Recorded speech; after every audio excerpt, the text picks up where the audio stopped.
Thank you very much, first of all, for kind invitation of my dear friend Dimitri and the Economist magazine. I think region is not in an isolated place. Region is, from the top, part of global environment, and from the down, an extension of national environment. So there should be a vision of interconnection between national, regional, and global aspects of the questions. There I see two different approaches. First, let me clarify my methodology. Two types of leaders we have, and we had in the past. One is very polemical tacticians. The other one is visionary strategicians. Polemical tacticians may win next election, but they may lose history. And the visionary strategists, they will gain the next generation, not the next election. Unfortunately, today on global scene, we can see almost all international organizations' norms are very, very fragile. When we say regional order, for example, or global order, what do we mean? Three basic prerequisites are there. Common values, common norms, principles. Second, institutions and structures. And third, policies and wise leadership. Unfortunately today, because of very polemical,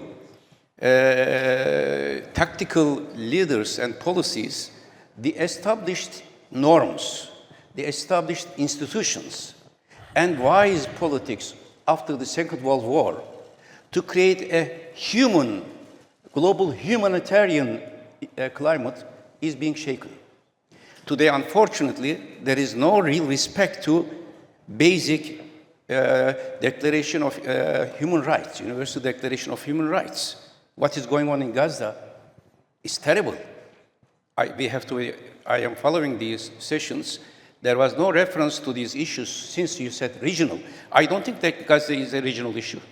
Gaza is not a problem between Israelis or Palestinians or between Muslims and Jews. Gaza today is a humanitarian problem.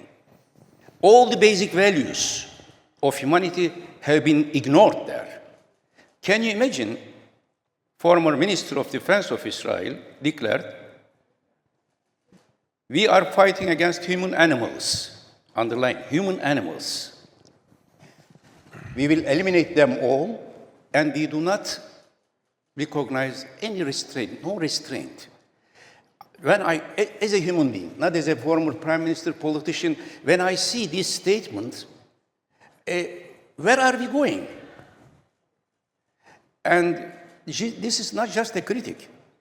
Could you imagine, for example, in Turkey and Greece, there was a war in the 1920s. We fought against each other. But after the war, Atatürk and Venizelos, they came together as two human beings, as two leaders for the future of their nations. But if you want to make peace with the other side, first you have to accept that they are equal human beings like you. Otherwise, there will be no peace. Similarly, on many other issues, John, these norms are being bypassed. Let me say, of course, I am against all nuclear weapons anywhere in the world. As a human being, trying to have a nuclear weapon means preparing for the end of the humanity. But in the Middle East, I am living in Turkey. In the Middle East, if there is no nuclear weapon for Iran, I will definitely support.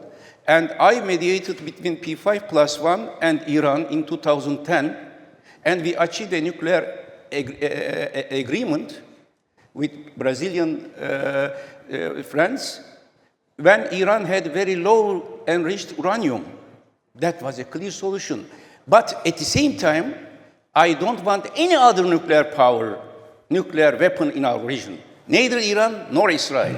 So we have to have some common norms and relatives we may make reference to it.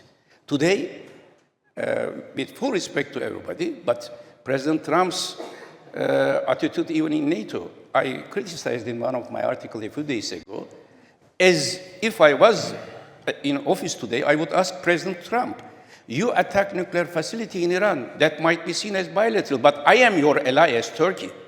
You didn't inform me. And Fordo is just 450 miles away from Turkish border. There could have been a leakage to Turkish citizens, and many Turks who could have been killed because of this nuclear attack. And as an ally, a strategic ally, Turkey learned this operation in the morning. Why I am giving this, John? As a strategic thinking, our main mission today is not national, not regional, but what will be our common values as humanity. And this will reflect to our regional politics. In Turkish-Greek relations, you may implement this. In Middle East, you may implement this. And here, especially since many of our friends are from Europe, I think today we need a new European leadership. Humanity today needs European leadership. Just to rearrange, reconstruct EU, not this, but reconstruct our common values. And balancing American influence as well. When I say American, I don't mean all the United States, of course. The existing policies is just referred to unpredictability. Today, the main danger for regional or global issues or national unpredictability. We don't know what may happen tomorrow morning. This unpredictability is a big threat to economy, big threat to peace and stability. And exclusionary approach. So at last, I want to say, maybe we will come back, two principles I am suggesting against unpredictability and exclusionary policies. Our principles of regional order and global order should be stability, predictability, and a visionary approach of inclusivity. Inclusivity.